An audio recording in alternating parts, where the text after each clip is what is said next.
Hello, my name is Drew Ford. I'm a senior here at Clearbrook High School. I'm the current president of our theater program here, the Clearbrook Players, and I'm a student leader at my church. I'm a hopeful poet and aspiring social worker. I am also the survivor of my own suicide attempt. In 8th grade, I genuinely believed there was nothing more to life than for me to end it. I was caught in the false idea that I was a sum total of the events in my life and that I was simply victim to the way my life had unfolded.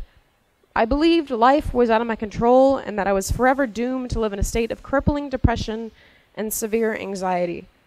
I'm not the only one who has felt this way. I know many of you here today may know this feeling or may even currently be experiencing that pain. I'm not here to provide cure-all remedies or talk for 15 minutes as if my story is the only way depression can look.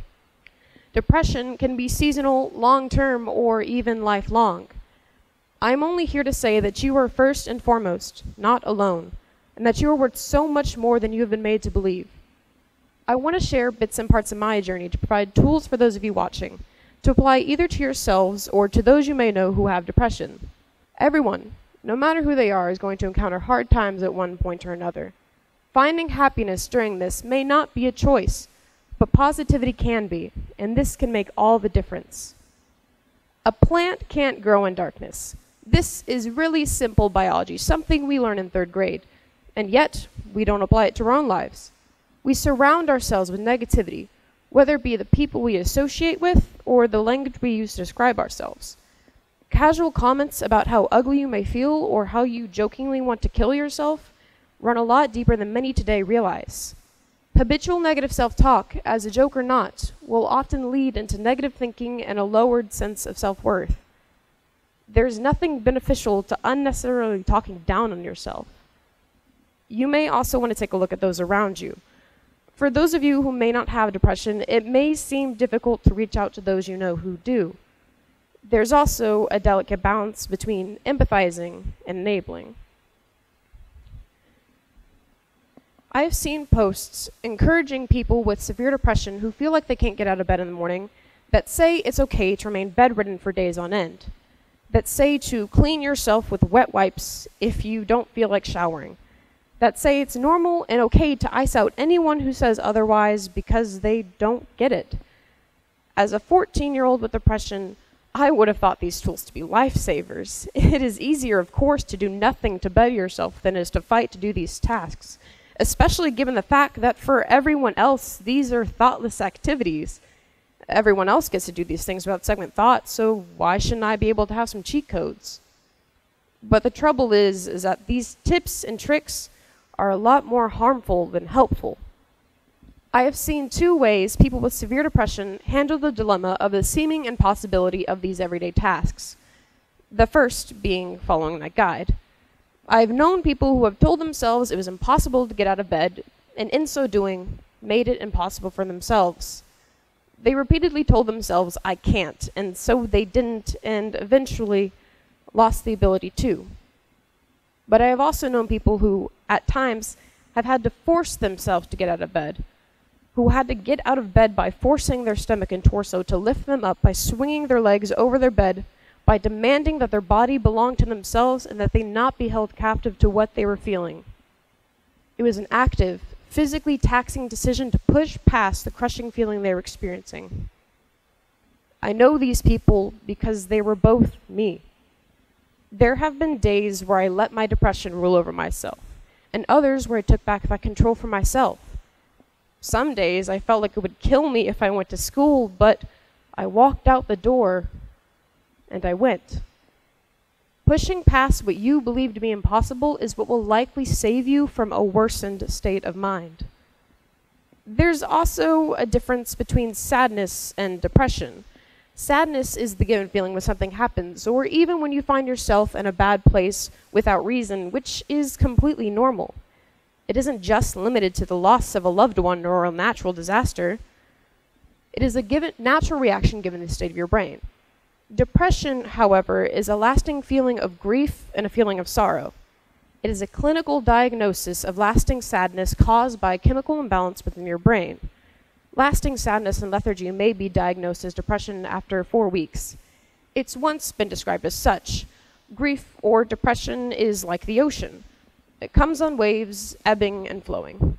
Sometimes the water is calm, and sometimes it is overwhelming.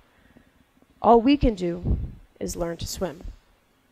There's not much to do about the natural reaction of sadness. In fact, sometimes it should be welcomed as a sign that you are human and have feeling. It is a painful aspect of life, but it provides perspective to those other side of things. How can one appreciate the sun without ever having known the night? This was something I struggled with for a long time. How could anyone expect me to find peace within the crushing feeling I was experiencing? How could I take not wanting to live anymore as a chance to find beauty? How could I possibly find light within my darkness when it seemed to pervade every corner of my life? The point is, I had to find peace within it. I had to not allow my mental illness to define who I was. I had to understand that what I was feeling wasn't permanent, but that it would come and go as the tide does, and that it wasn't a bad thing to sit on the beach. But to also understand that there does come a point where you can't sit there while the tide comes over your head. I had to get up, even when I felt the riptide pulling at my feet. I had to decide that I wasn't going to drown, but find ways to swim. Every morning you wake up, you have to make the active decision to get out of bed, whether you'd like to or not. You have to get up, get dressed, brush your teeth, and go to school or work. These things have become habit because at one point we had to actively think out these decisions. Repetition creates habits, and habits create lifestyles. To a weightlifter, lifting up 100 pounds may barely feel like a strain, but from my side on the couch point of view, it seems impossible. Well, what I don't see, however, is that weightlifters' first day at the gym. I don't see the sweat and struggle as they first lifting their first 25-pound set. I don't see all that because to them, they've already gone through the motions and strengthened themselves to the point where that 25-pound set becomes mindless. Coping methods in redirected positive thinking are much like this. When first posed with the task of overcoming whatever thoughts or feelings you may be having, the task may seem impossible or even offensive. It doesn't change everything on the first try. Most of the time, it may not even work. But it is the decision to put in effort to say, this is not who I am anymore. I will not be defined by what I am experiencing. When my mom used to tell me to think positively, I would get angry with her because I felt she just didn't get it.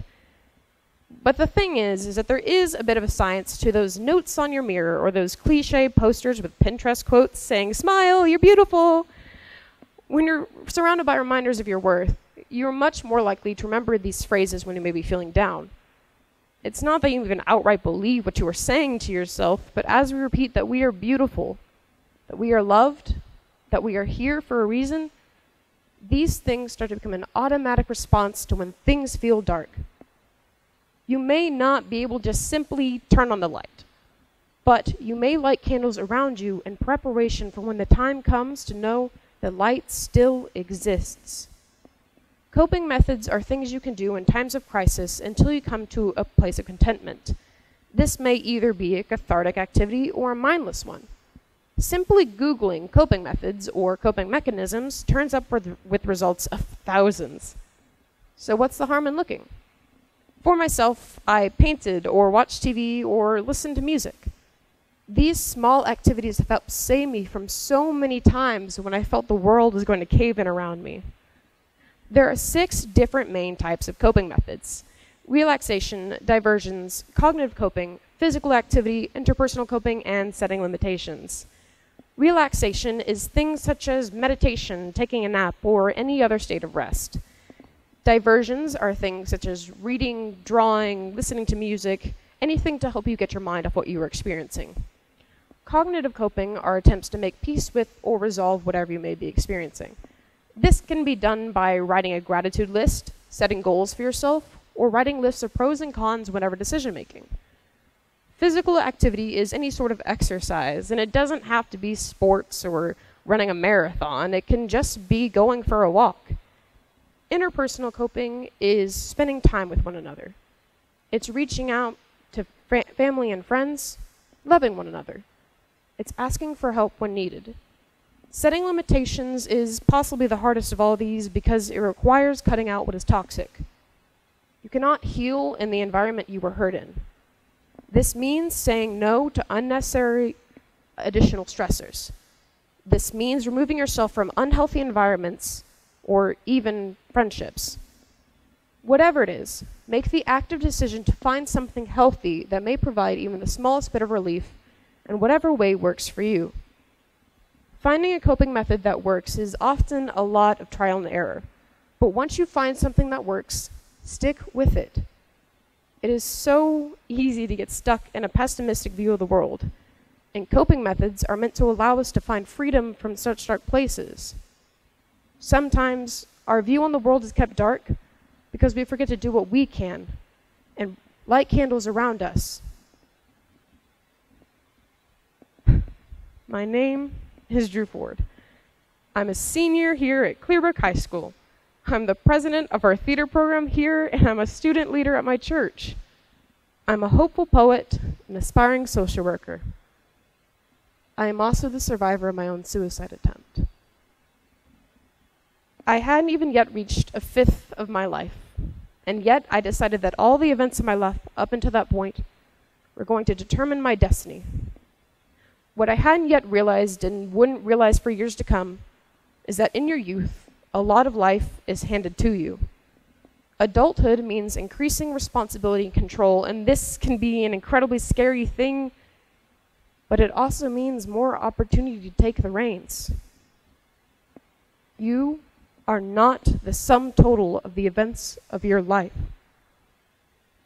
You have value because your life is inherently beautiful and valuable. Nothing that you've done or that has been done to you can take away your worth. You are more than that. If no one has told you today or ever, then I am here to say that you are here with purpose. You are here for the ups and the downs, and when life feels like a roller coaster, remember that it won't always be so chaotic, and that sometimes it's okay to sit back and enjoy the ride. Don't cut your story short. I was a 14-year-old sitting in my room when I felt this inner gentle nudge to reach out to someone and tell them what I'd done. And I did it. I made the decision to do this one thing for myself, even when I felt my life was a desolate and empty place I no longer wanted to reside in. Beyond my emptiness, I found the push to make a decision that I didn't quite understand or even agree with the reasoning to. I didn't know where it would lead me, but now looking back, I can see that that small, active decision is what led me to stand here before you today. It wasn't easy. What would have been seen as a text message by anyone else was life-saving to me. It is never easy to push past what you've been held captive to, but you are not as bound as you believe. Friends and family, help us reach the keys. Remind us of the life beyond the hopelessness and the light laying just beyond the corner of our darkest moments. All it takes is a moment to decide that where you are going is not where you will go, and to turn around. All it takes is a moment to realize that you are worth so much more than what you have been made to believe. Sometimes, the first step to taking back control of your life is to mix it up and to do what you can in order to see the future you deserve. Thank you.